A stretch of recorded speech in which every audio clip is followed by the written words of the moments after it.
So I'm here with Dick and Dom, whose show Dick vs. Dom is here at Bistro Square. How are you doing? Yeah, good, thanks. Just finished another performance of Dick v Dom. Yeah, I can't hear you very well at the moment. It's got shaving foam solidifying in my ears. So we do an hour, obviously, from 1 every day in the McEwen Hall, and we've had some great crowd. We've only done 2 shows, but 2 big crowds so far, so I'm very happy. That's been great. This is day 2 of the preview and the shows. sun's out in Edinburgh. Yeah. In August. I might change in about an hour. Yeah. But this is our second day of previews. So far they've gone really, really well. Very, very happy. And we did the press launch at the Underbelly Festival last night, which involved us and the owners of Underbelly getting absolutely covered in foam and muck and played stuff. them hard. So, but we're waiting for tomorrow's Friday. That's when the festival officially kicks off properly. So we cannot wait. It's really going to be good.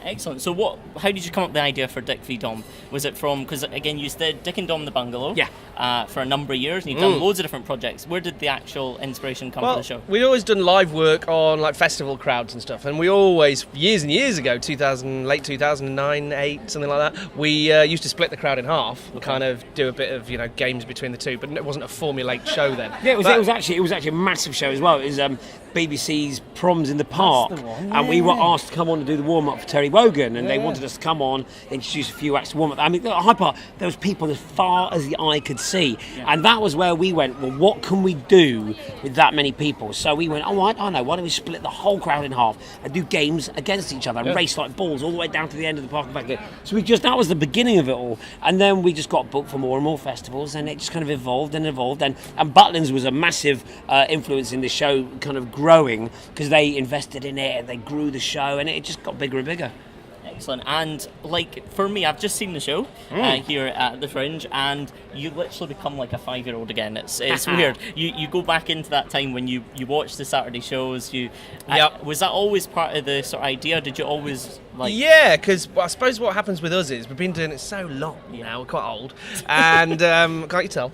And we've had people that grew up with us back in mid-90s, that have now about 30, and then because we've still got kids now that are like 7 years old that are watching us again. So you've got so many generations.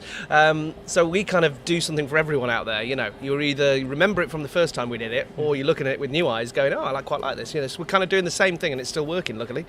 You got to have a lot of stuff. You can't forget the fact that when you put on a show which is for kids or for families, the parents coming along as well. Yeah. You cannot forget that. You've got to do lots of stuff for them that they find funny that flies over the kids' heads a little bit.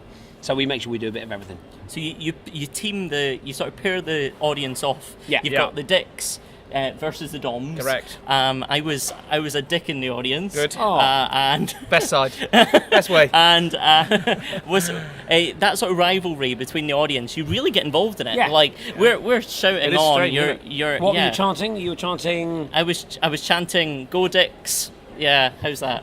Very good. I heard you. I could see you. You were a bit too much into it, actually. But anyway, that was always the idea, though, is to make it an immersive experience. So you never just came and sat and watched a show. You are part of the show. I mean, you're an integral part of the show, because a lot of the games that we do, as you found out, actually involve the audience joining in with everything, whether it be swearing karaoke with legal swear words for kids. So you can either do a sweary karaoke, we do something My Bogies Lie Over the Ocean, which involves everyone joining in. We do a race where we send these dummies out into the crowd all the way to the back. So everyone joins in with everything, and I think that's part of the reason why everyone enjoys the show so much. And like, I think a lot of your appeal comes from that you don't treat kids like kids. Yeah. Would you say that? We've always tried to do that, even from day one of being presenters back in '96. When if you met a kid, you wouldn't treat them like a kid, because kids are cleverer than us, really. Yeah. They don't miss a trick. So we never patronise them. We just talk to them on our level, talk to them like the adults that come on stage. We're all the same. Yes. He's falling asleep. No, it's fine. Not because of this interview, just because he's just come off stage and he's absolutely shattered. I'm getting old. He's getting old. You've answered my next question. How do you actually keep the energy up? Because again, you've got a full hour non-stop. Yeah. You've got muck going everywhere. You've got bogies being screamed. You've got everything going on. And we're energetic on stage as well. If you imagine like Normal Wisdom or Lee Evans, that physical comedians. I think someone described us as modern day clowns once. Actually, you've got something on your head. Thank you. And then it's that kind of physical slapstick comedy that people know us for. So it doesn't matter what age we get to, we've got to carry that on. If you'd seen us on the sofa laid on the sofa last night, we looked like this. Something like that. Yeah. It takes it out of you. Yeah, it does. Yeah. Getting on a bit. Yeah, and where did you get that inspiration from? Is it like people like Monty Python, various different sort of character comics? Well, as you see, our stuff's quite surreal, anarchic. So Monty Python, Derek and Clive, Peter Cook, Dudley Moore, and obviously Rick and Aid, Bottom and the Young Ones. They were definitely a massive inspiration. If you see how energetic the Young Ones is and Bottom, how much they move around and how physical they are, we definitely were inspired by those kind of performers. Makes it more interesting to watch. Yeah, of course. And you say a lot of your audience has grown up with you, because you've got people that are in their 30s, you've got people like myself who watch Dick and Dom in the Bungalow every weekend, of course, without fail.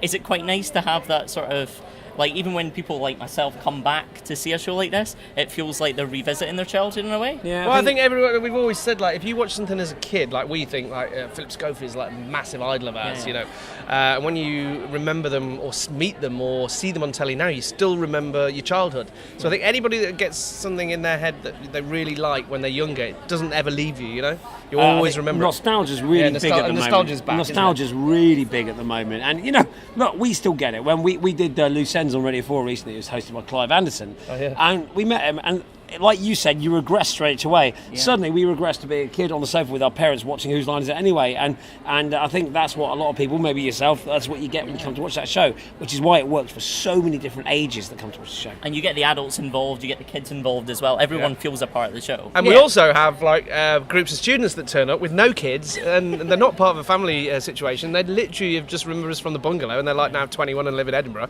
and went, oh yeah, fancy going to see Dick and Dom, relive my childhood, Is this something you would tour? Because again, you do it at Butlins every year. Yeah. If there's people that maybe can't get to Edinburgh or whatever it's watching this, are you planning to take it further? We already did tour it last year, actually. All right, okay. And we tour it around festivals every year, family festivals. Just done Camp Festival last weekend. But we're in talks with taking a tour again next year as well. Next year, yeah. So we're kind of in early. We've got to hurry up because we're going to get them on sale and get in the brochures. Yeah. But we're in talks about taking it again on the road. And lastly, just is there anything that you want to see when you're in Edinburgh? I know it's the sort of question you get asked, but is there anything that you want to see in terms of I don't know. Well, I live here, so I've seen it all before. All right. Oh, you mean in the festival? In the broader sense. You don't mean like go up Arthur's Seat or something? No, I do that every Sunday. You actually stay here now? I live here, or stay here, I get the Scottish terms because my girlfriend will go, we're staying here. No, we're actually living here. No, staying is Scottish. Anyway. Who we want to see? Jason Byrne, always going to see every year because he's just amazing, especially with crowd interaction and getting guys up and stuff. It's brilliant. Anyone else? See Pete Furman, magician. We've known him for a long time. Piff the Magic Dragon, he's always great. Piff, that's good. You're good with your magic as well. We see that on the show. I'm not going to reveal anything, I'm not going to spoil anything, but you do get some magic there. It's nice to pull out the old magic tricks again, actually. It's something that old fans will remember that I used to do a lot before Dick and Dom, really. Mm-hmm. It's how I cut my teeth, was magic. And so it's nice to be able to drip that back into the show again, make it a proper variety show. Brilliant. Well, you've sold me. That sounds great. So you're running every day? No, you're running until what 12th, date? The 12th, Sunday the 12th, You're running till the 12th, and you're doing loads of fun for everyone. It's like Dom was saying, for every age. On the poster it says for 5 to 105 years old. So if you're 106, you're stuffed. Yeah, for all the 106-year-olds out there. It's not for you. It's not for you. Yeah, no. Brilliant. No, well, thanks a lot, guys. Have a lovely run here at Bristol Square. And is that how you say it? Bristol Square? Bristow Square. Bristow. Like Eric. Is it got on the right? Bristow. Eric Bristow. Is it Bristol? He's Bristol. I don't know, anyway. We'll just chill and chat. Anyway, you can find all the details below. And we just got confirmation. It's Bristow. Bristow. There we go. See, that's a PR person. Anyway, you can find the details below. Come to the show. It's madness. There we go. You've sold it. Well done, mate.